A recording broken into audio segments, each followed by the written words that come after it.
Off the coast of Nova Scotia sits a small, unassuming island named for the tall oak trees that can be seen even far out at sea.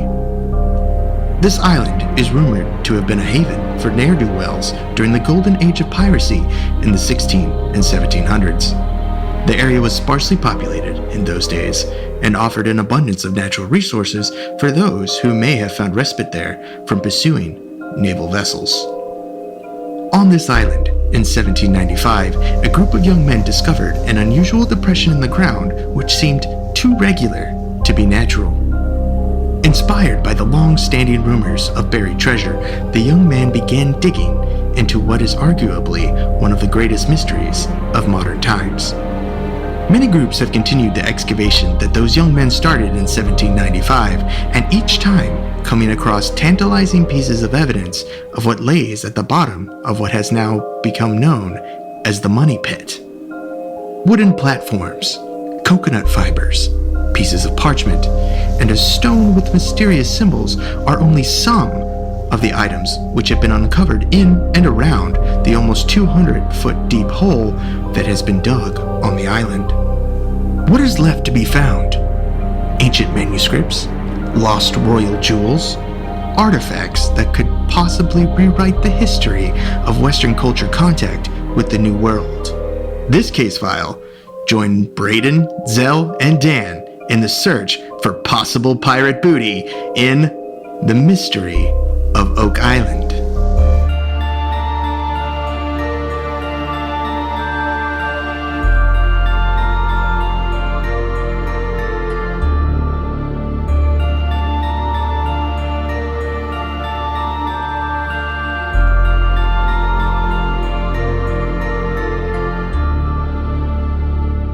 Welcome to Alien Theorists Theorizing Case File 87. Heyo. Oh, he's back. Oh, Yeah, I'm back. he's back. Fun's over, guys. Back to work, you fucking slackers. God damn it. The boss is back. How was Thailand? Thailand is always a good time. This trip is a little more low key than my other couple Thailand trips, and the main reason we went was for Byron's wedding. Actually, he's been planning this wedding in Thailand for 2 years. Cause I guess Nice. it's like, well, it's not really halfway, but Australia and Canada, everyone just met there. So that was a time. The bachelor party was something else. I feel like something else. I feel like when I lived in Thailand, that was all that I saw there were Canadians and Australians. I was like, who lives in your country if you're all here? No one wants to. Everyone wants to go party in Thailand nonstop. That's true. That was awesome. I did tour through. I did Hong Kong. I did Taiwan. How was Taiwan? How was that? Taiwan's really cool. Yeah, that was a cool picture. Yeah, it's expensive, right? It's not a cheap Asian country. It's quite. The teaching jobs over there are pretty nice, though. They probably pay you pretty well. If you went to Taiwan. Pretty good. Yeah. Mm-hmm. No, that's cool. Neat. What was the highlight? Oh, well, the bachelor party was a great day. An absolutely awesome day. Like top 5 parties of all time. I did some diving off of Koh Lanta in Thailand. I don't know if you went there. Oh yeah, Koh Lanta. I did a couple dives off there. Wicked. And some like sweet dives like through like a chimney. You go like start at like 5 meters and you end up at like 25 swimming down through this like cave the whole way. I love that shit. So that was pretty sweet. But yeah, it was more like a relaxing luxury trip this time. It was great. I came back. Nice. I didn't get sick this time. I didn't eat street food every day, so I didn't get sick. Oh, okay. That's the secret. Or maybe I'm just used to it now because my third time You're missing there. the whole experience if you. Yeah, if you don't come back with some type of parasite, I guess you didn't eat right. Yeah, were you even there? Yeah. Yeah. All right. Well, we'll get into some more of that in after hours. Let's get into some space news. Yes. Oh, A lot of shit's been going on. Woo. Lots of stuff in space. We had a big dry spell in space. Now everything seems to be popping off now. Yeah. Virgin Galactic achieves space on Spaceship Two test flight. I watched the launch. It was pretty cool on December 13th. Virgin Galactic achieved a long-awaited milestone when its Spaceship Two suborbital vehicle performed its highest test flight to date, exceeding one altitude often used as the boundary of space. So would you say that Virgin Galactic has attained climax? Could you say that? I think you could. I wish that's what it said. That needs to be a headline somewhere. Yeah. Virgin Galactic Achieves climax. The edge of space is just now referred to as the climax. The climax. Forever and always. I wish one day to achieve climax. We all wish to achieve it one day or another. It pretty much rules my life, the thought of climax. It's a multiple climaxes. Constant thought.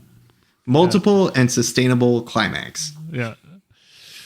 Now, this wasn't without controversy because, let me pull up the other article I had. Criticized Dead End Tech. They're like, it was really just a high altitude flight, not so much space. A lot of the critics were saying about Richard Branson's Virgin Galactic space flight. So critics are saying, well, the edge of space isn't space, motherfucker. So, Yeah, like what was it? 80 kilometers or something up? yeah, it's 82,000 meters. Okay, so 82K up, and like what's the ISS, like 200, 300 kilometers up? Something like that. Like it says it's like, the critics said, well, it's great. Like it hits the edge of space, but then it begins to fall. So like, it's just a really high altitude, dangerous plane ride. Well, technically, anything that's in Earth's orbit is always falling. So is it like, oh, space is only where there's no gravity, or you escape Earth's gravity? Is that? I would say that's my threshold. Is if you're getting pulled back down to Earth. Yeah, you didn't quite make it.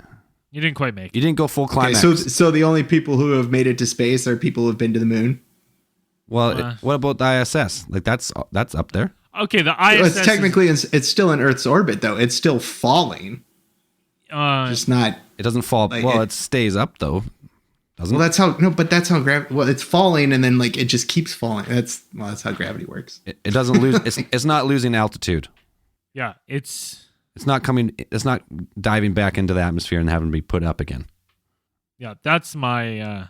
So Virgin Galactic has not achieved climax. It's achieved 3/4 climax. It's got blue balls. Let's just say it teased the climax. Tickled It's the edging. Yeah, it's edging. It's edging climax. Edging climax. Didn't quite get there. Still cool though, but it seems not quite space. That 1-star review is coming back to me of someone calling us children. Hey, children shouldn't be talking about climax. Yeah. I'll say that. So I think this is last week now. When is this? No, this is, last week. Voyager 2 became the second human-made object to reach interstellar space. That's the only thing that's actually made it into space. I thought we talked about that. I think we talked about about the other one. It was almost first. it was almost about to go out when we talked about it. She gone. She gone. She gone. So out of the out of the heliosphere, it's gone. Yeah, it's gone. Dark. It's gone. It's into the darkness. Lonely little space robot. That was a little bit of stasis. Yeah. Oh, I had two of the same article. What else got? Oh, if you're still excited about Space Force, well, fucking hang on to your hat. Space Force. Donald Trump plans to create Space Command. Oh my god. What? Oh my god. Separate from the Space Force, next year in 2019, Space Command will be a major military command that, you guessed it, commands all of space. When he signs that thing, I need to read that, because that is, to put that into words has to be amazing. So wait, you got Space Force, and then you have Space Command commanding Space Force, but also all of space, just space, Just just executive- space in general. Well, they also have a cyber command, and that commands all of cyberspace. So, We got all the spaces covered. All the space. but little known fact, the U.S. Space Command actually had pre-existed from 1985 to 2002, but it was disbanded in the aftermath of the 9/11 terrorist attacks. So the U.S. Northern Command could be established and focus on defense of the homeland. And now we've taken the war on drugs to the war on terrorism to the war on space. Space drugs. Space Command. Oh wow. Fight all those space drugs. Fucking love it. It's great. So great. Space God, the Command. times we live in. Yeah. It's amazing. We've got phones that you can video call people, and we don't have flying cars, but we've got space commands. Astronomers have just found a 9th planet. Is it- And fuck Pluto.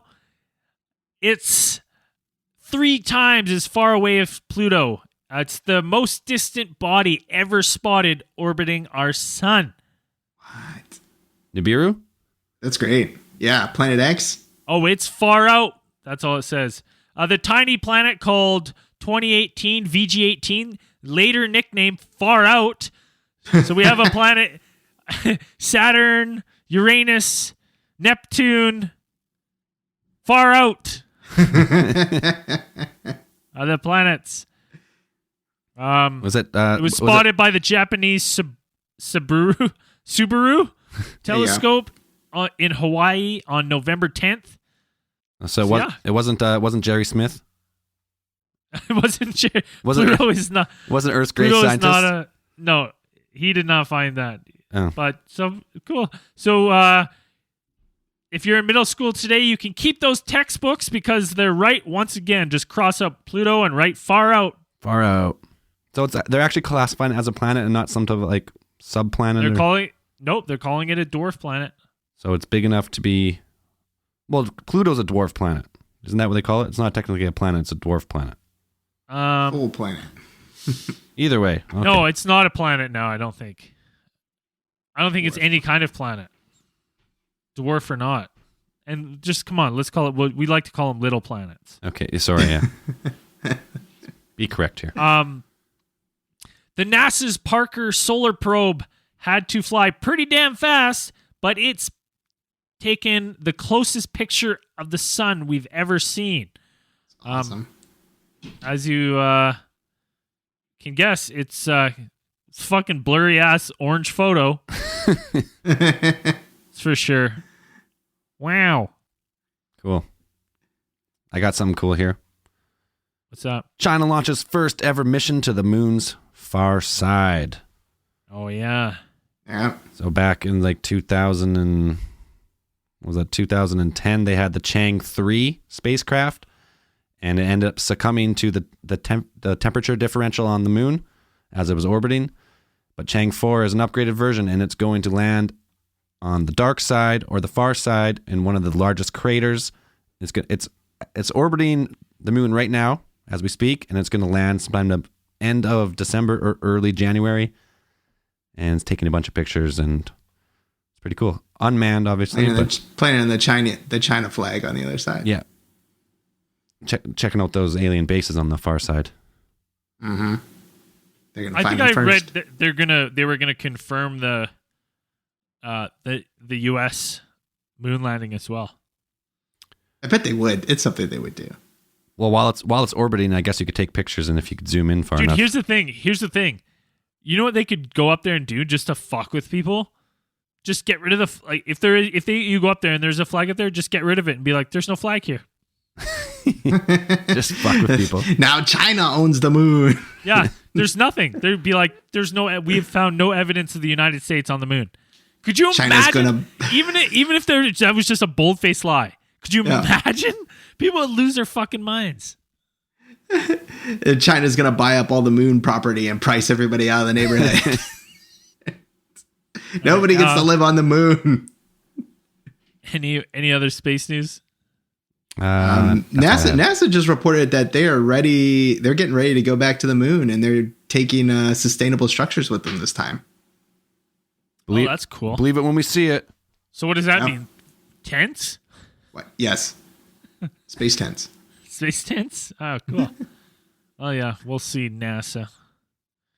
All right. Well, Ryan, Zell, let's fire up the Randomatron X3. All right. See what it spits out here. And we're thinking at it right now.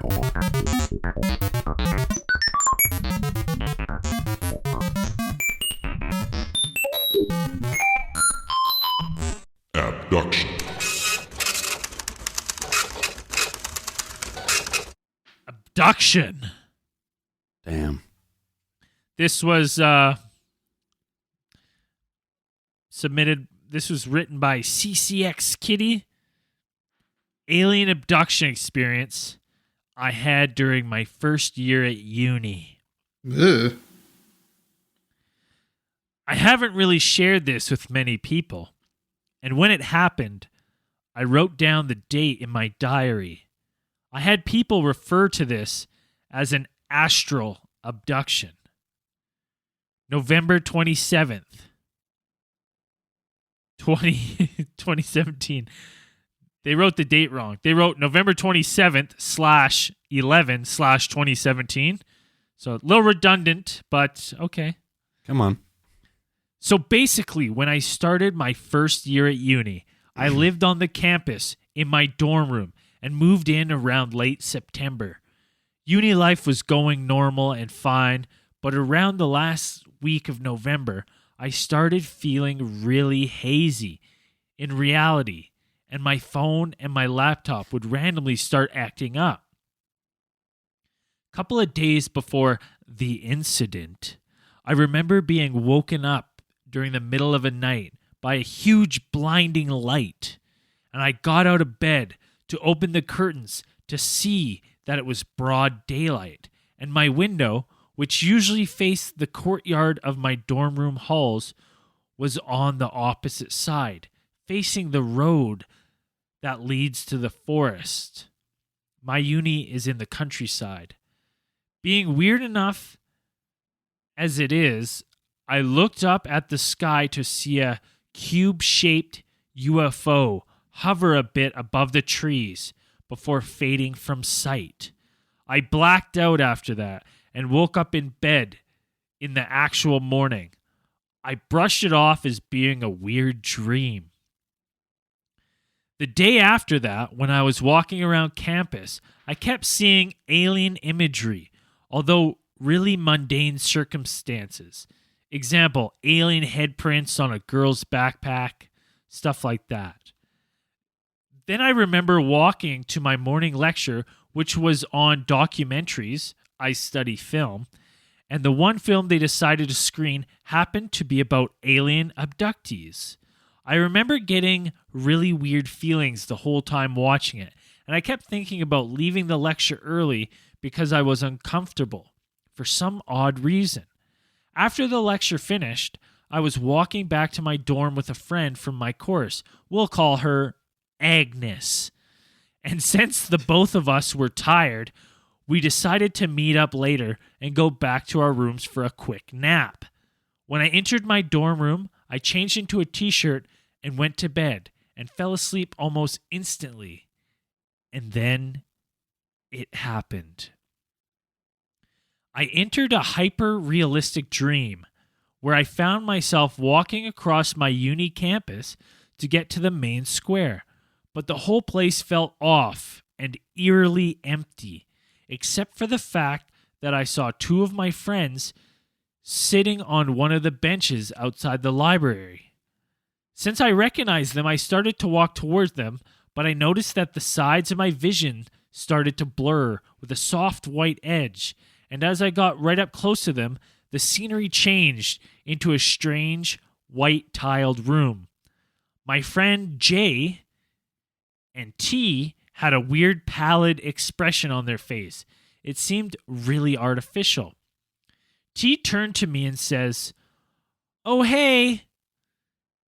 Jay looks me dead in the eye and asks, "Aren't you psychic?" Note, I do actually practice divination. Psychic. When he Divination. says divination, I don't fucking know. When he says the word psychic, his voice distorts, and it actually hurt my head a little. I turned to both of them and said, "Yeah, I mean, I guess I am. Why?" And then out of nowhere, I'm hit with an excruciating pain that starts between my eyebrows and expands to the middle of my forehead. Before I know it, I'm becoming blind. I kept screaming at them to help me and that I can't see. Before I go fully blind, I saw their forms distort and change into some tall, pale, humanoid beings, all in the space of 2 seconds.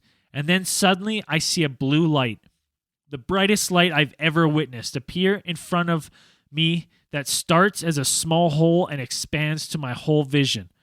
I start to really freak the fuck out and kept trying to force myself to wake up, but it seemed that no matter how hard I tried, none of my attempts were working. So I eventually gave in to the light and got immediately zapped through it and felt the pain travel through my forehead like a continuous rope, if that makes sense. Then I began to hear a humming that got louder and eventually boomed into a deep bass sound that went backwards and forwards like a wave. I could see the galaxy all around me, and it felt like my body was going to be torn apart by the vibrations. I then noticed a crown of massive beings, blue in color but transparent enough for me to make out the stars behind them. They had huge heads, and all of them had a ray of blue light emanating from their foreheads, and it traveled into mine. It felt like I was being downloaded information into my brain through that light, but the whole thing was so sudden I couldn't bring myself to stop freaking out, and I remember trying to tell myself to wake up.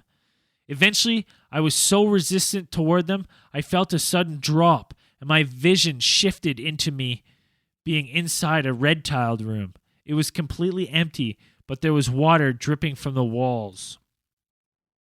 I kept running around the room in a panic, slapping my body to wake up, and after what seemed like forever, I finally did. When I opened my eyes, it felt like I had fallen to earth. My head was dizzy and my vibrations low.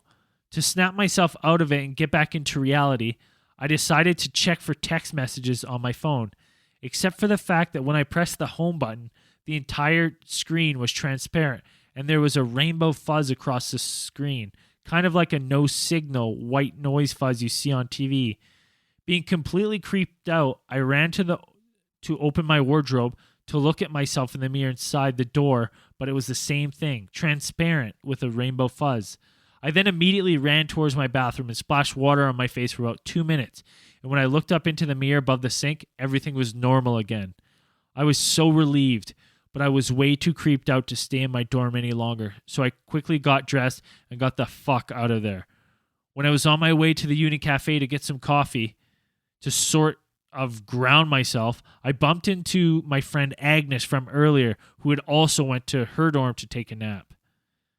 She told me, "I just had the creepiest dreams," and ran towards me. When I asked her what happened, she told me that she had a dream about 2 men dressed in black suits and dark sunglasses were walking around our uni campus looking for me, and she said that they were walking around the library. In her dream, she made eye contact with them, and she experienced a weird vibrational fuzz that made her head hurt, sort of similar to what I had. I then told her what had happened to me, and for shits and gigs, we decided to go around the library looking for them as an attempt to calm ourselves down.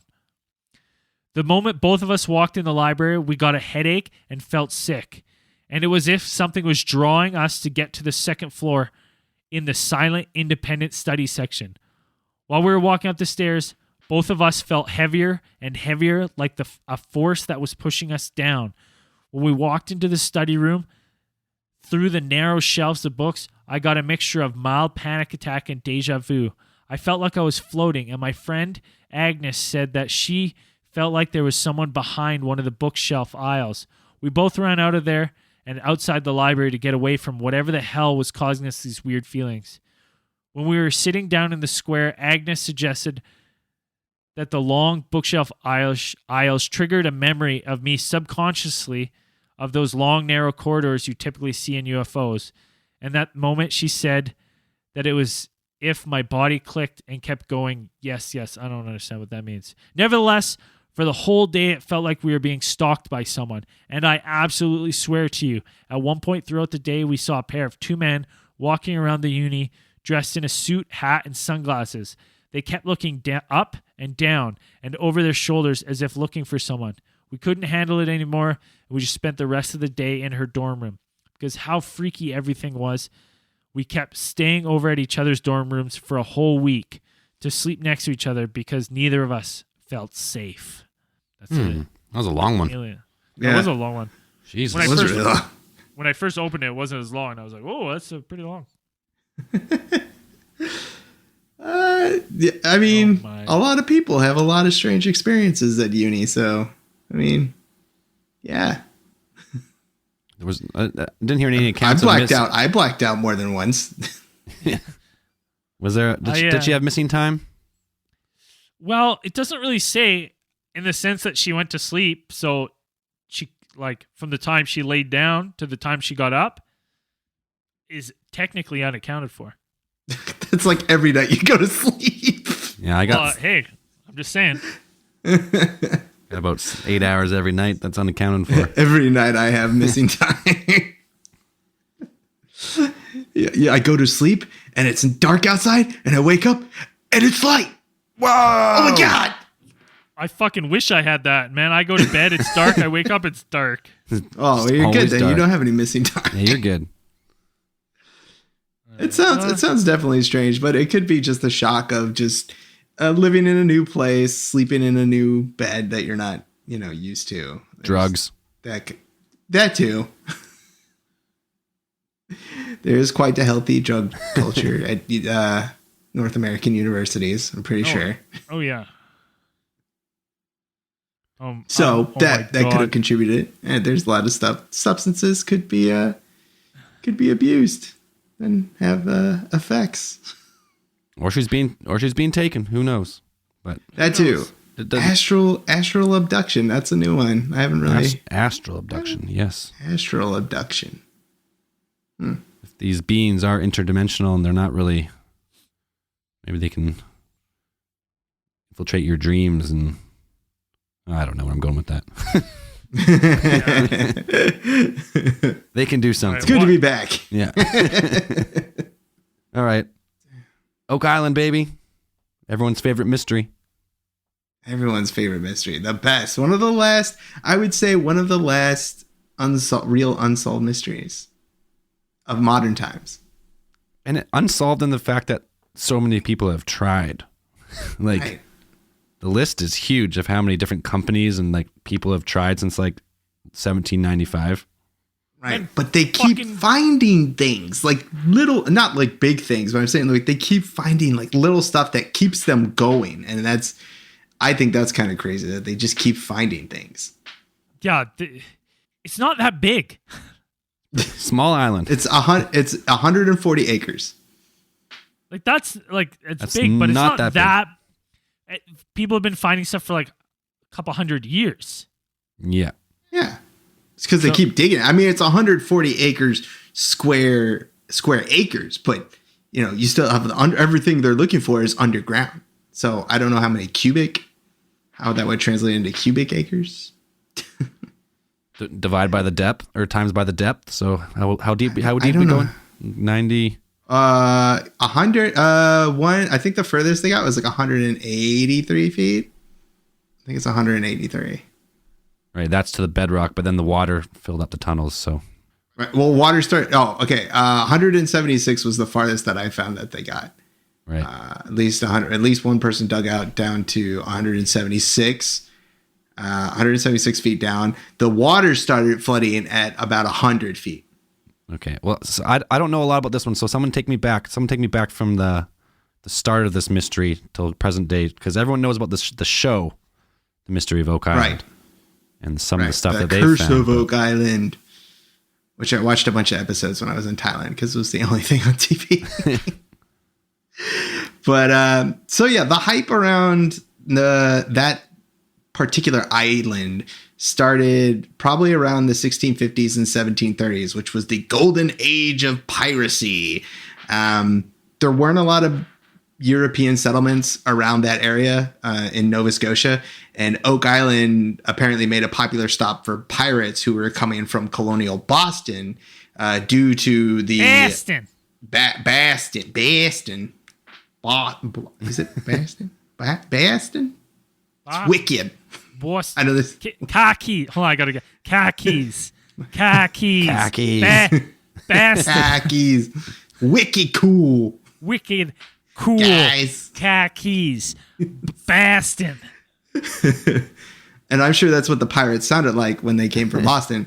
But Oak Island was fairly popular due to its abundance of natural resources and untouched land. So there was nobody there. So there, it'd be a nice place to hide your booty as well. Hide your booty. Hide your booty. Jen, did Ladies, you don't see- hide your booties. Where is Oak Island? Off the coast of Nova Scotia. Nova Scotia.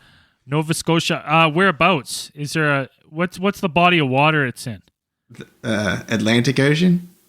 But isn't there like a smaller area that's called? Oh, there it is. Mahone Bay it's in.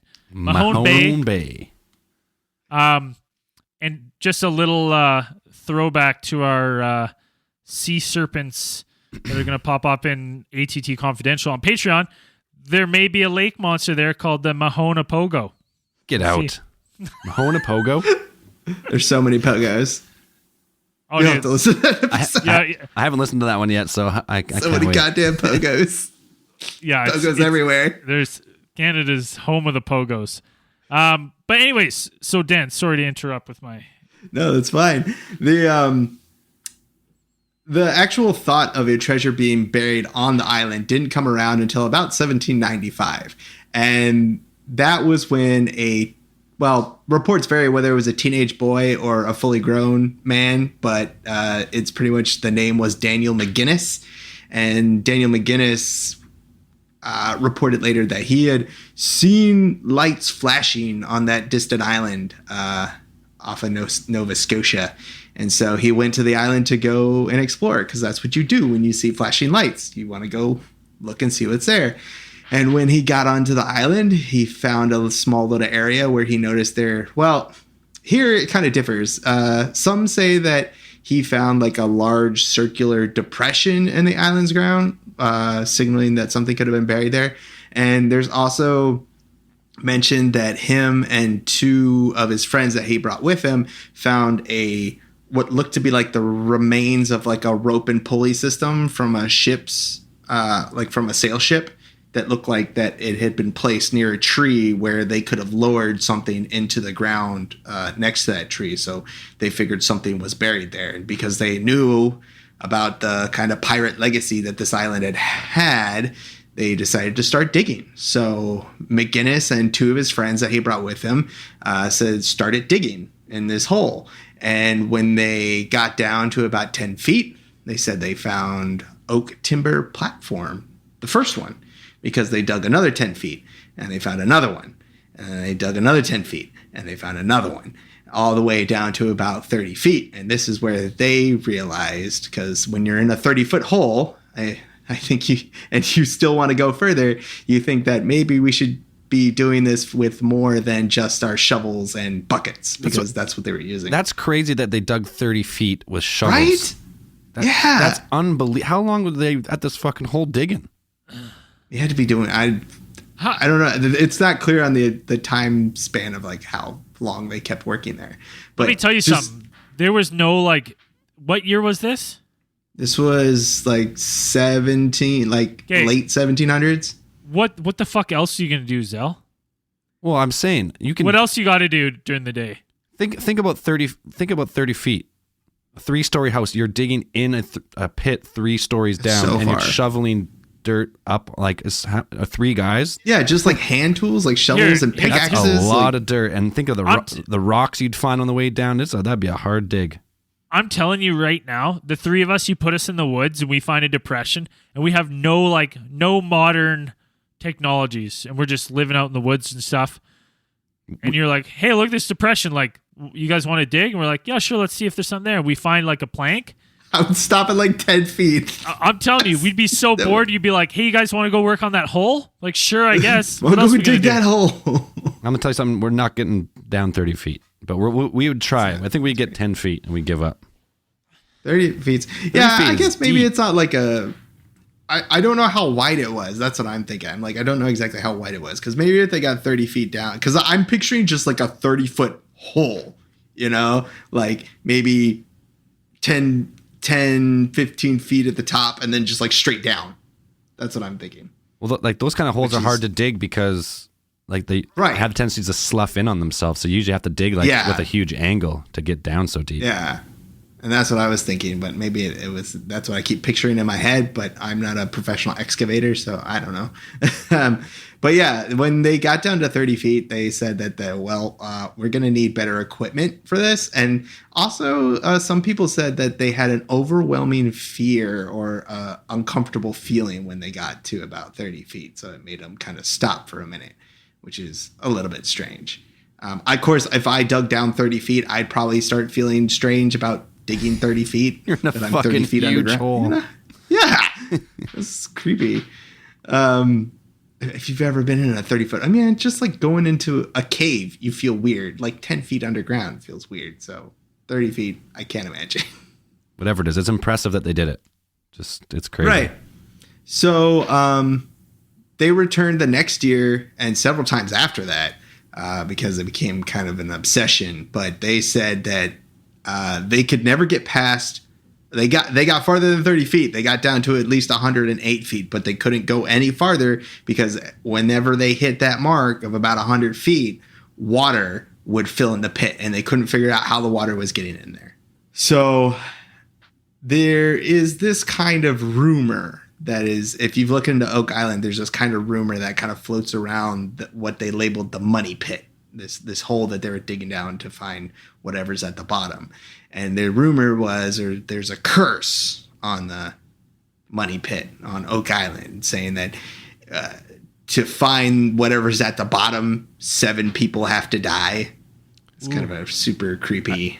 I read that. Is that where is that from? Is that just like a local legend that developed after this was found, or like where? That, Yeah, I don't think anybody has completely nailed down where it came from. It just kind of popped up when people started digging. I think more and more people started digging around there, but nobody knows a definite source about where it came from, which makes it less reliable or more creepy, or both. It probably came around because people actually did dying digging this thing, right? Six people did die. So after 6 people, someone was like, it'd be cool if we started this cool. No, motherfucker probably found a coin or something. Right. The first person who died was in 1861, and that guy was scalded to death by an exploding boiler, which they were using for steam powered excavating equipment. Damn, that's a bad way to go. Yeah, scalding to death is not a way that you'd want to go. But Because they're probably using steam power to pump out the water out of the hole, probably. yeah, or the power of the drills even. True. Just Yeah, it's true. Yeah. So yeah, manning those mid 1800 boilers is just like death sentence. I feel like. Man. A lot of pressure of boiling water. When I was in the Navy, I worked near high pressure stuff, and I still felt like even like these really high pressure pipes that were like several tens of feet thick or whatever. It's just terrifying to like be around high pressure steam. Ugh. So I can't imagine being scalded to death. Would not be fun. Oh.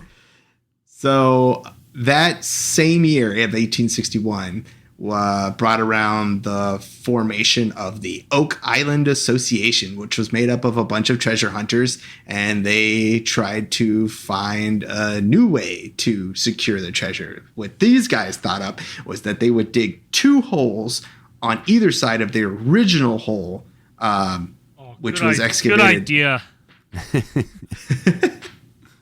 We need 2 more holes instead. Well, the 2 holes, what the idea was, is that they would dig the 2 holes and they would be able to intercept the channels that were bringing the water into the hole.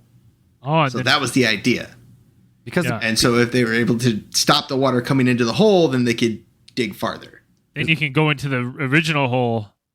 Right. They could go back into the original hole, pump out the water, and Yeah. and it would be okay. It would stop filling back up with water.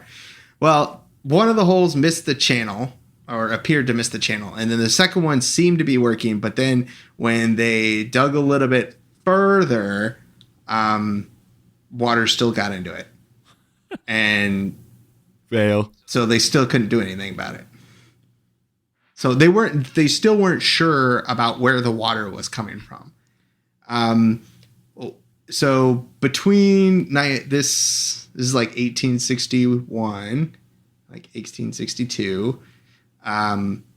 Between then and today, there was one company. There's been multiple excavation teams that have gone into this. The property has changed hands a couple of times, a number of times. Like the digging rights. There's been a lot of kind of, especially in the last like 30 years, there's been a lot of kind of changing of hands of the property and the digging rights. And so a lot of people have done a lot of things and tried a lot of different tactics that's about to get down there. So one company tried to, they managed to dump red paint into one of the holes, and they found like at least 3 exits on the island. So they dumped the red paint in, and they kind of just went around the island to see where the red paint came out. And they said that they found like 3 exits or 3 holes about where the water was draining in or draining out of the hole.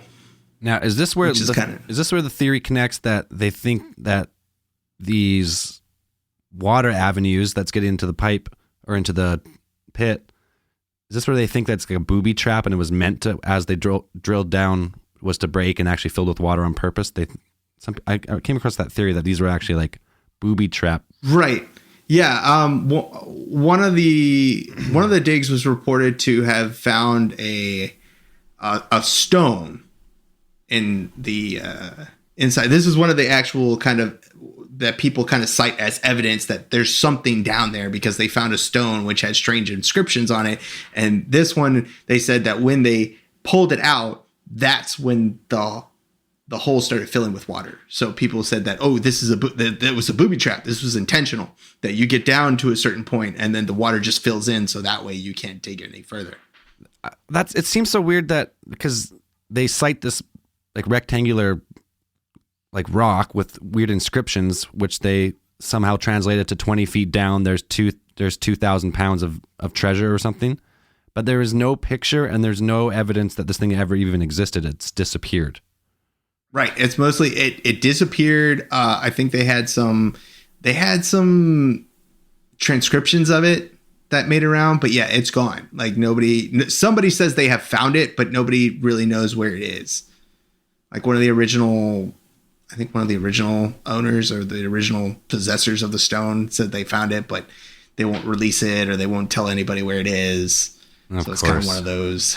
Yeah. So it's kind of one of those mysteries that could be easily solved.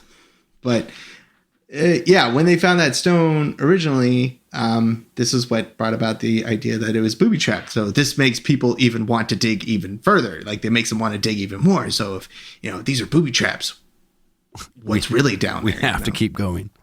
We have to keep going. And that's the kind of thing that I find amazing about this whole dig, is that they keep finding things that keep making them want to go. And whether it's people just overinflating stuff or misinterpreting things, because the flooding could be explained by sinkholes, because the island apparently is very naturally sinkhole prone. There's lots of just like, I guess the rock underneath is, I think someone said it was like Swiss cheese. So there's a bunch of holes in it everywhere. Mm-hmm. So people can, water could fill in anyways. It's not a great place to dig, and it's not a place where you'd want to do that stuff anyways, because it would flood naturally. So, but they keep finding things there. So anyways, we already mentioned that there was one death. Well, then the next couple deaths occurred in 1965, where Robert Riestal was excavating the island with his son and a small team that he was funding, and they ended up hitting a pocket of hydrogen sulfide, which released when the fumes were released, Riestal and a number of his team passed out. Riestal, stunned, went in after him to try and get him out with 3 other team members, and only one worker managed to come back alive. So Jesus. That was 5 people down there died on that single time. So that's 6. So you have the one more death, according to local legend. Unlocks the treasure. Unlocks the treasure. So, human sacrifice solves a lot of problems, according to Oak Island legend and I guess Aztec lore. All right. So what are some of the things that people have found that make them Keep digging through this fucking hole. do this fucking... Yeah, well, they found things. People found. Well, number one, it was the wood planks. They found these wood planks at multiple levels, and they keep, the further they dig, they still keep running into wooden planks made from wood that the material they identified from the wood doesn't look like some of it's even native. And they found, of course, they found the stone, which had the writings on it, which they translated to the mystery. It was like, underneath here is 2 million pounds of such and such, whatever. It doesn't say what's down there. It just, people said they translated it to say just 2 million pounds lays buried here. And also what they found was coconut fibers at a number of levels, like a couple of levels. They said read that, yeah. They found coconut fibers, and coconuts are not native to Nova Scotia. So, in case you didn't know, are not native anywhere in Canada. I'll tell you that much, let alone Nova Scotia. Nova Scotia. So they found also in the the late 1990s, a local metal detector hobbyist found an actual hoard, I guess enough coins to be called. I don't know. You know what? I don't know how many coins constitutes a hoard, but he found a hoard of Carthaginian coins near Oak Island. And these were authenticated by Dr. George Burden of the Royal Canadian Geographical Society, and he said that these are Carthaginian coins, and that if there were, some people theorize that this is evidence that Roman ships, or at least like maybe Carthaginian ships under the command of Romans, since Romans weren't great shipbuilders or sailors, made it to the New World. I could see that happening. Columbus. I could see that happening. Right. When the Vikings came, for sure, they know that. Right. They definitely. I mean, yeah. This opens the door to theories of what's down there. So some people say that okay, maybe there'll be evidence of, or at least more evidence of pre-Columbian settlement here in North America. So we definitely, the history of that is definitely, we know that Vikings had a settlement, a semi-permanent settlement in Greenland, like at least that far. Newfoundland too. Yeah, and they found evidence of Viking settlements all along that coast. So that's accepted fact. But mainstream science does not really take to the idea of anyone before Vikings. So even kind of like positing that it was Romans or Greeks or Phoenicians, even some people would say, is mainstream science was like, no, they automatically shut you down and they don't scoff at you. Right. They scoff you out of their offices. Scoff. Scoff. Pshaw. Pshaw. So that's one of the theories, is that it was that you can find these things. Well, another piece of evidence that also backs up for the Roman evidence is they actually found, and this was a find that was actually discovered during the shooting of the show Curse of Oak Island, and they found an actual Roman sword That's pretty cool. there, right? And so if they dated the sword, they said that they dated the sword and they used X-ray fluorescence analyzer to confirm that the composition of the metal in the sword matches that of Roman swords that were used around. They said that this certain sword or the makeup of this sword is similar, if not identical, to the types of the makeup of swords that were used during the Iberian campaigns or incursions into Iberia. Where'd they find this sword? In the pit? They found this one off the east coast of Canada, so near the area, not in the pit. Okay. Sorry, I was like, how the fuck did a sword get to the bottom of this pit? Right, not in the pit, but around that area. So that's kind of people are saying that this is definite evidence that there were Romans there before Vikings. Well, right, and perhaps this pit has something to do with it. You could say it that if there was pirates in the area, maybe they had come across some of these ancient weapons on somewhere along their travels and left them. It doesn't really mean that it was Romans that did it, because if just one sword doesn't say it, but I guess it makes it plausible. To me, it would seem like someone had taken that as an artifact from somewhere else. You think where there's one sword, you'll find some other artifacts of similar nature, right? And I would think so too, that you'd find more stuff. Yeah, the show is still going. When I first looked at I think it's on like its sixth season now. It's on like its sixth season, fifth or something. I looked, I was like, how did they make so many episodes of the show? Like, that's what I thought. I thought it would be 3 seasons and they'd be like done, but no, they're still going. I thought it was like one six seasons in a movie. Yeah. I mean, those guys, the Lagina brothers, that are the headliners for the show, I mean, I think they're pretty locked into it. And since they're getting funding from the History Channel, like, I think they're just going to keep doing it. Because most of the people who have dug in the money pit, like, they kept going until they just ran out of money. Right. It wasn't like, it wasn't something that physically stopped them, or they just thought, oh no, like, there's nothing here. They stopped believing what it was. But I guess at some point it's just like, you got to, I guess if you're digging that far, you get to a point where you're just like, got to keep going. So where you're like, we haven't found anything, so we gotta throw something in the hole and then find it, so we look like we found something. See, that could happen, but but the things that they did find, it's just like, what did they find in the hole, like actually in the money pit? What have they found? Well, they found a piece of parchment that they pulled out of the actual hole, and this piece of parchment had something written on it that looked like VI or WI. So some people said that could have, like a piece of parchment that could have been in. It's only a piece, though. It's not like a whole thing. Tiny little piece. So they found something.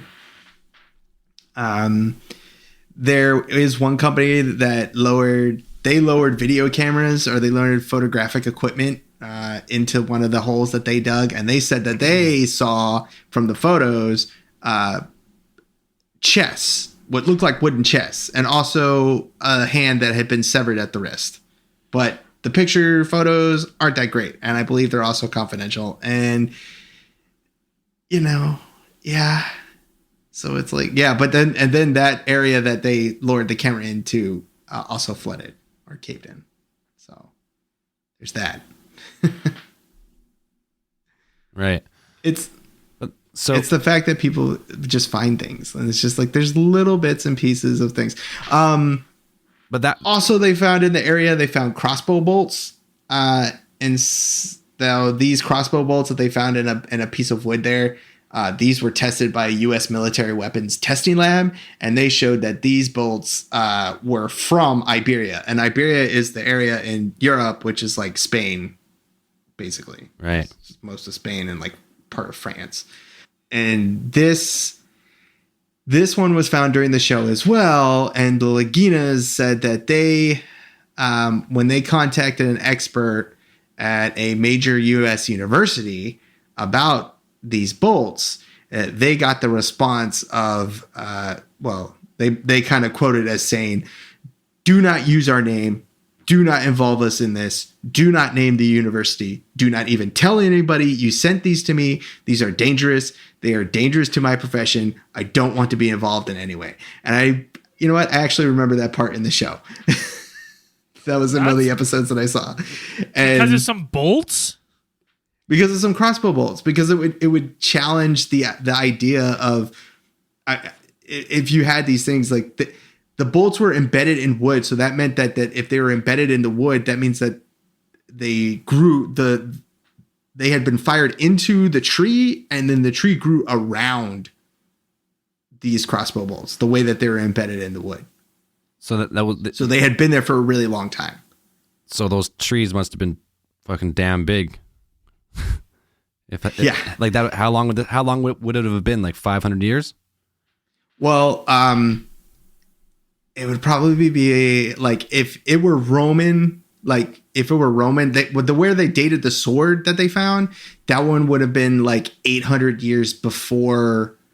So probably around the 200 AD. Jesus. So it's Yeah, 800 years before the Vikings. And the Viking settlements are dated to about 1000 AD. Jesus.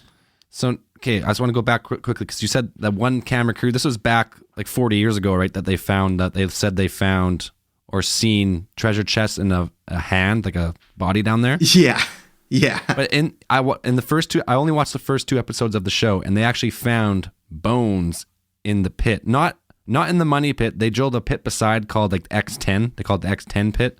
And Right, yeah. And it was actual, like, they actually professionally dug it and encased it with like old rail car bodies. So like big, huge pipes. So they actually found the bones in that pit. I never found out would they end up being human bones, or like it was, so if they were human bones, then the people from like the I can't remember. 70s I think would have been justified in what they said they seen. Yeah, I can't remember if that was in one of the episodes too. Like that was one of the mysteries. Like, what about these bones? And they ended up dating them to be like, no, these are animal bones.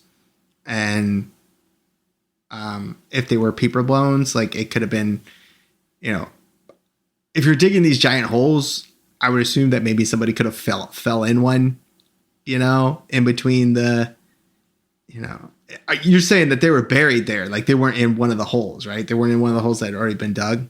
No, the bones came out of the hole 10X, which was the hole dug, but one of the holes dug beside the main money pit. Right. That's where these little bones, they kind of look like finger bones maybe. Or chicken legs. I don't know. Hard to tell. Yeah. I think I remember seeing that one, and they were like, "Oh no, these are not human bones." So the people from the 70s aren't justified in saying that they've seen a body down there with treasure chests. Yeah, I don't believe that.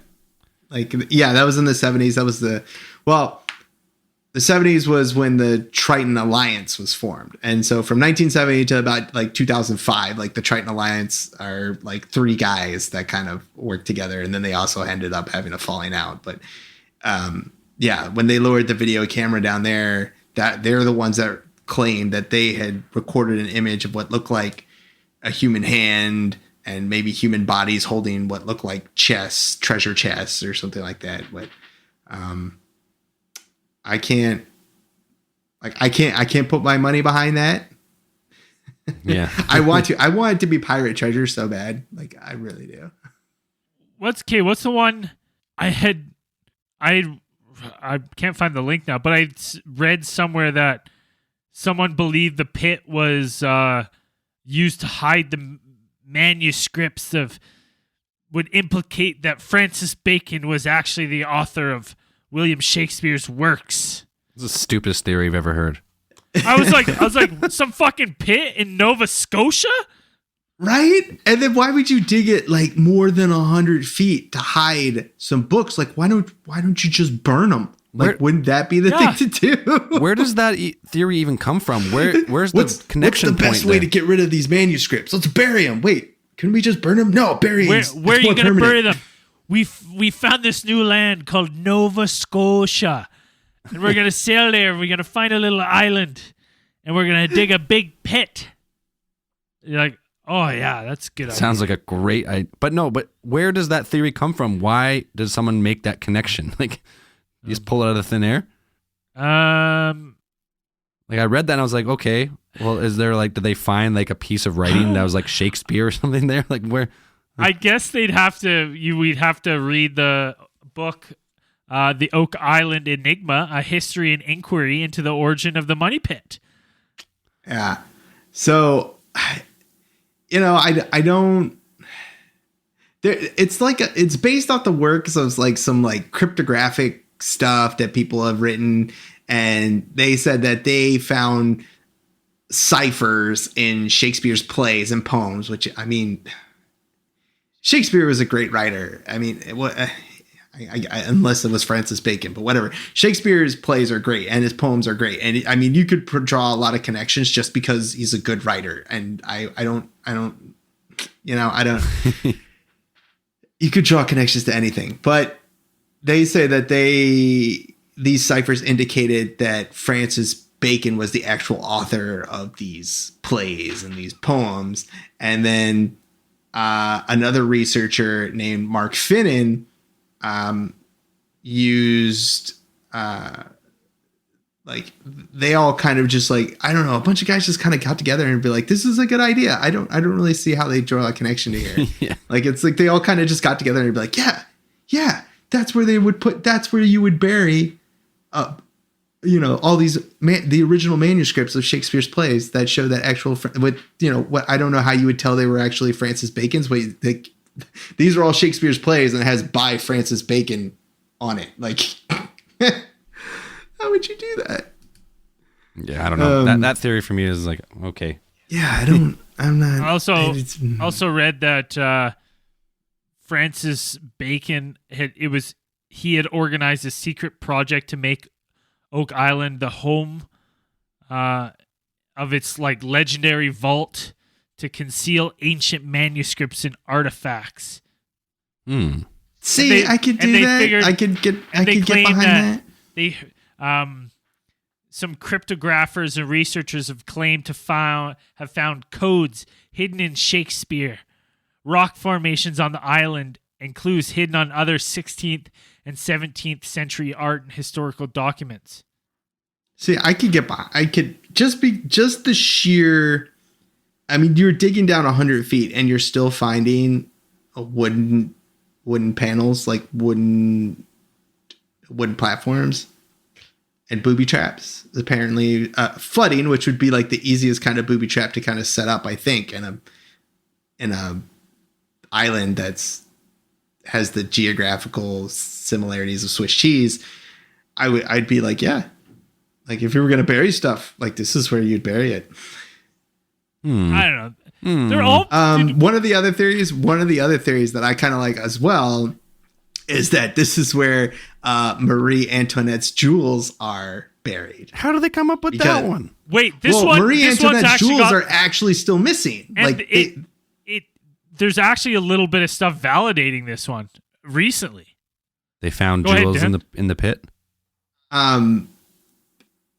What the thing is that, okay, so it's kind of reported that Marie Antoinette, during the revolutions, there was like an angry mob headed to her place, and she decided, or to the Palace of Versailles, and she decided that she was going to instruct one of her maids to take the jewels and also some art and treasures from the palace. And she told the maid to leave and run for London and take all the things to Nova Scotia, where she would have connections with some of the French Navy to be able to get her over there. And then they would use those connections with the French Navy also to construct this pit on where to bury things. And so in 2017, they said that they discovered a 500-year-old brooch containing a large garnet. Ooh. Did they find it in the money pit or on the island? See, that one, not 100% sure. Someone found it, but not. I don't think anyone really is finding anything in the money pit, but on the island itself, it seems like people are finding things. Yeah, it's like they're finding stuff around the area, and it's not, it's. I don't know how far you would go to be like to believe, like to just, this is one of the things they found on the show as well.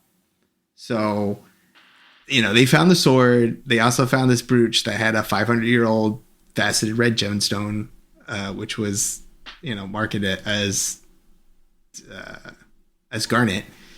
And this was at the end of season 5 in the show, apparently. So I don't know if it's actually, they took it to a gemologist and then they dated it to 400 to 500 years old. So it does date around the time of the 1500s, which coincides with the French revolutions. And so we're not 100% sure where it came from. But there's a chance. Yeah, there's a chance. This could also have been like, this is pirate territory as well. So, I don't know if they could have dropped stuff here. Like we just said, like it could have got there just like the sword or something as part of, pirate booty. Pirate booty. Pirate booty seems like the best theory to me at the moment. You got booty on the mind, man. Like that's what I think too. But pirate booty. Even for pirate booties, like to dig such a deep fucking booty hole. Like, you're going 100 feet down. Booty hole. Booty hole way down, 100 feet down. 100-foot booty hole. Yeah, you go that far in the booty hole, you're bound to find problems. Just saying. This show is run by children. Matt, we've actually gone an hour. Why don't we leave Oak Island for now? Let's set sail on it for now. No, let's. I got one more I want to talk about. One more thing. One more. Yeah. This is expanding the mystery even more of a mystery than it currently is. And it's this guy, John Coleman, has been researching not just Oak Island, but these strange formations found not just in Nova Scotia, but in New Brunswick as well. So what he claims, you can go to his website. I think it's actually called novascotianmysteries.com. And he's claiming he's finding like evidence of settlements or strange like rocks with actual drill marks and inscriptions all over Nova Scotia, north, like south, north, and even on New Brunswick. And when he maps all his findings on a map of Eastern Canada here, it draws two pentagrams, and they with one of the pentagram arms on Oak Island near the Money Pit, and they're about like 150 miles wide from each stone, these inscribed stones that he finds, and he maps them out, and there's a straight line through both of them, and then a perfect isosceles triangle to this one. It's another. They call it it's like another money pit in New Brunswick. It's called the Jolicoeur pit, and it's the same type of thing as the money pit, over just way less famous. Is pretty much a blacksmith seeing a cow struggling in a sinkhole, and he thought it was weird to have a sinkhole there, so he started digging in. Sure enough, they kind of found some weird stuff. When we drilled it in, they actually found like evidence of gold and silver on the auger bit. So weird. The theory is that maybe this Oak Island is just part of a bigger mystery that actually encompasses the whole eastern, like Canada there. So that's a whole. You can go down a whole rabbit hole of that one. I kind of just stumbled upon it. I just pulled that up. Yeah, I'm looking at it. It's pretty interesting. So he's claiming that it's very like all the cuts and stuff in the rocks are very precise, and when he plays on like through the GPS coordinates on a map, they all kind of line up and form some weird occult symbolism on a map. So maybe the Oak Island Money Pit is the first step in a long line which gets you to the lost Ark of the Covenant. Ooh. Ooh, the Holy Grail. The Holy Grail is around somewhere. You gotta dig in the money pit for 300 years. Yeah, it's definitely not in Ethiopia. I tweeted about that earlier. It's definitely not in Ethiopia in that weird little church that everybody said it was. It's definitely not in there. No. So maybe it's maybe they moved it to the money pit. So. Yeah, there's a lot of spooky stuff over there. There's also this area called Nolan's Cross. Nolan's Cross. Yeah. Apparently, Nolan's Cross is a massive and precise cross shape made of large boulders that are like 9 to 10 feet high, and they span like hundreds of feet. And this is also don't know what it means. And people kind of, that if you don't know what it is, and it's a bunch of giant rocks, theories abound about what it could possibly be. But maybe that's one of the things. But X marks the spot. So there's a lot of weird stuff up there. That area, like that whole like northern thing for pre-Columbian settlements or stuff like that is all. And now got pirates going in there too. It's just like there could be anything there. So I like it. I like that the Oak Island thing is still technically it's still a mystery. It's still going. They're finding shit. something. They're finding something. They're still finding stuff. So that's neat. Like, I think this is one of the few legitimate mysteries of modern times. It's like, they keep finding things that keep them going, that keep people interested. And, I hope they keep going, even though I feel like, when they started, same as Brady, I was like, how many seasons of a show can you, like, they're digging a hole. Like, how many seasons can you make? And it's just a whole bunch. Just keeps on going. And it's one of their most popular shows too. History Channel. It's not bad. Like I watched a couple episodes and I watched a bunch because it was on TV, but it's really not that bad. It's pretty cool. It's like it's two guys doing what they really want to do, and so they're passionate about what they're doing, and that's pretty cool, I guess. Yeah, it's a cool mystery. Hashtag look it up if you haven't heard. You probably have heard about it. If you haven't, at least watch the first season of the show. I think that gives you the base of pretty much the whole mystery, and the rest of that is just chasing stuff. Yeah. If you ever fantasized about finding buried treasure, look it up. All right, let's set sail from Oak Island here. Got some new 5-star reviews. What? Got a lot actually since our last time because it's been a few weeks. Well, me and Dan may have read a couple on other ones. That's fine. Yeah. Great job. 5-star review by Twin Flame 420. 5 stars. I started listening a few months back. I tour around the country for a living with different shows, and I love listening while I work. I found you Did you work in the guys. circus? I found you guys while touring on the Marvel Universe live tour. I love Alien Theory, and this podcast is amazing. I have listened to all episodes, and I am eager for the new ones. Keep up the good work. Curtis, 5 stars. Curtis, are you an actor in that show? Because I've seen the videos of that show. It looks fucking pretty cool. That's neat. Like a live action Marvel circus. Yeah, it's almost as good as a circus, but it's not as cruel to animals. True. They're cruelty free now. I'm pretty sure. Not in Thailand. Well, not in Thailand. I'm sure they're cruelty conscious, but you can't have that many elephants in a small building and not have some type of cruelty. I don't think, but they're doing better. I'm sure they are. They're trying. Everyone's trying. Awesome, funny show. 5-star review from JBot2000. Way better Robot. than Mumble Rap. From Chris. That's not Wales. saying much. Well, thank you, Chris. We're slightly better than that. We're better than that. We're way better. Way better than Mumble Rap. Way better. Okay, hold on. Love this show. 5-star review from CF Tommel. Aliens, the supernatural, and everything else we can't fully explain rolled into one podcast. Thank you for that. One podcast where we still don't explain it. Try our best. Always entertaining. 5-star review from Upset. This pod is incredible. I'm proud to be a prolapser. Love the show. I miss the early days of slurred speech and heavy mouth breathing.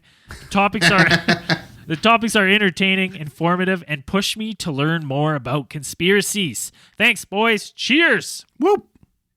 You want to give him some heavy breathing just for all time's sake? All right.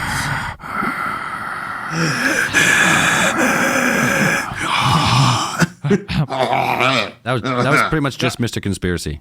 I got two. I got two more. Stockholm Syndrome from RMK 508. I can't tell if I really like the podcast or just Bastin. enjoy the banter about everything strange and malevolent amongst friends. Started a little over a month ago, and I'm all done. Now my car feels empty. If you're looking for this podcast to be filled with 100% well-researched facts, this podcast is not for you. Oh, God, thank you. I fear the day both Ryan and Dan miss a recording. Don't let the one-star haters deter you. These guys are just regular guys having a good time talking about weird things your friends, family, and coworkers look at you strangely for. Dan is hilarious. Stop ignoring his one-liners. Nice. And the last one, love this podcast. 5-star review from Emily Molt. My girlfriend showed me this podcast, and I started listening when they only had about 20 or 30 episodes out. And I can't believe how far it's come. The content is always interesting, entertaining, and funny. I especially love how interactive the guys are with their fans. I have messaged them over social media, and I never think they're going to reply, but they always do. They make it clear that they genuinely like hearing from their listeners. I hope that you guys never stop recording. P.S. I hope to one day get Meat Draw drunk with Braden. Oh, well, you might regret that one if that ever happens. It's a story you'll remember forever. This might not be for the right reasons. Yeah. You might not remember all of it. It doesn't matter where I end up. I end up in my Ginch, I'll tell you that much. That usually happens. Getting kicked out of Baz. Usually nicely, though. You get kicked out nicely. Yeah, nicely. It's like, hey, man, you got to go. And then you start grabbing the guy's You're too beard. nice. And You're being too nice. touching That's what him they and- say. yeah, Always always a good time. get kicked out. Okay, we got Get- we got new Patreon supporters, and we got quite a few because it's been a while since we read them. So I'm gonna start at the top here. First up, Armageddon Stonecock. Oh, Great name. Please be your real name. Jared Dieterman, Brian Robbins, Daniel. Oh, fucking butcher it. Gangami? Gangami? Yeah, Daniel that's what I think Gangami. too. He's our newest top tier supporter. So thank you very much for that, Daniel. Woo! Isaiah, Johnny Kuhn, and Forrest Moffat both went up in their pledge. Paige Solomon. Nate Ashman. Assman, yeah. Assman? Ivy Senega. Alex Beza. Matt and... Oh, I've read this one. Matt and Shane? Yeah. They teamed up. If you want to team up Teamed on the Patreon, Fucking- go for it. It all helps. I've read some of these other ones on Yeah, while you were gone. I think we're caught up. Just a little housekeeping. Huge shout out to our boy Drew Baca. He recently spent the afternoon and evening with Mr. Conspiracy. Put him up. Mr. Conspiracy had nothing but nice things to say about Drew Baca and his wife Emma. Is it Yeah, Emily? Emma. Emma? No, Emma. So thanks for Drew Baca and Emma for looking after our down under correspondent, Mr. Conspiracy. Putting up with his shenanigans. He's Keep in him out of Brisbane trouble. right now, so if you wanna meet up with Mr. Conspiracy, shoot him up. Or don't shoot him up. Hit him up. Hit him up at Mr. Conspiracy, Mr.Conspiracy ATT on Instagram. He messages back, so go bug him. And then what else I have to say? Oh, AlienCon 2019. They are currently reviewing our podcast to potentially have a panel at AlienCon 2019. If you want to see your boys on a panel at AlienCon LA 2019, go on Instagram, go on Twitter, message them at the AlienCon. Let them know you want to see us. Let them know where's the alien theorists. We want to see them theorize live. More than likely we'll go regardless, but We want that noon. We want that 11:30 panel in the closet room, whatever, where they store the Whatever- coats. yeah, whatever whatever room we it can is. We just get. want to we actually just want to be able to get into we don't want to stand in line to get in. We just want to get in before everybody else. Well, we'll have a merch table regardless. I've already put in a I application mean, yeah, for we're a gonna merch, merch table. table, So, but that'll be neat. we want to do a live power hour. I think that'd be the bee's knees. It'd be dope. All right. Definitely message them. Let them know that alien theorists theorizing is what you want. It's what you need. Tell them you're not going to go unless we're there. Yeah. Yeah. Period. Okay, I got a quick Zealous Prolapser of the Week. Sterling Christensen. Christensen. Not Christensen. Christensen. Prolapser of the Week. Man, he's been around for 2.5 years here, but the last few weeks he's been really giving us some stuff, and I guess he's a little bit upset that in Utah just passed their Medical Marijuana Act, and immediately after it passed, the people in charge changed it on him, and now it's shitty, so that sucks. So come up north if you need some good old Canadian cannabis, even though there's a little bit of a shortage, but we'll get you some. And one more quick thing. Song of the Week. If you want to have your band's song featured on the end of one of our podcasts, just shoot us a message with some links to your music and we'll get it on here. So this week is The Counter Treatment from Pittsburgh, Pennsylvania. And the song's called Cake Pop. I'm going to put it here at the end. A nice, nice like fast kind of punk rock kind of sound. Check them out. All right. Find Well, and them on Bandcamp. as we always, wait a minute. Oh. Are we gonna talk about the hotline? Oh shit! We got a Yeah. we got a phone number, baby. We got a freaking sweet hotline now. LA number. We have an LA Big time. number. So if you want to, so what we're gonna try and do, if you call this number and leave us a message, we'll play them. We'll play the funniest ones on the show. But also next time we do open channels, we're just gonna open up the lines and just put 2 hours. First come, first serve. Gets chat either through this phone number or through Skype. We'll answer either one because they both actually go right through Skype, so it doesn't matter. So if you're looking to call, it's 1-213-261-4256. Woo! That's 1-213-261-4256 if you want to talk with alien theorists. And that number's based out of Los Angeles, so in the States, if you got nationwide calling, you can call. If you're outside of the States, you should probably use Skype or you'll be charged a fortune. So, All right. That's it. As we always say on these things, keep those eyes on the skies. Peace.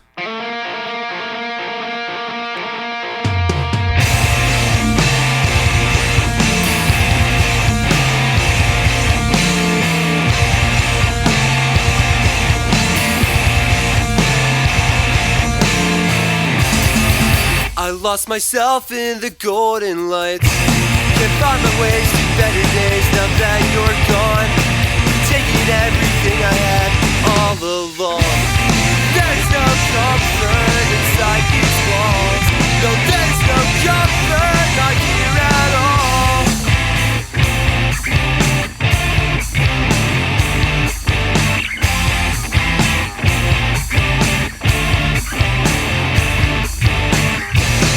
Trapped by your words again, I think I'm losing space. This room is getting smaller each and every day. There's no comfort inside these walls. No, there's no comfort, not here at all. Before you go, I need to know, is this falling? 'Cause I can't bear the consequence of falling for you. Falling, I can't bear the consequence of falling for you. I lost myself in the golden lights. At least I thought so before I died.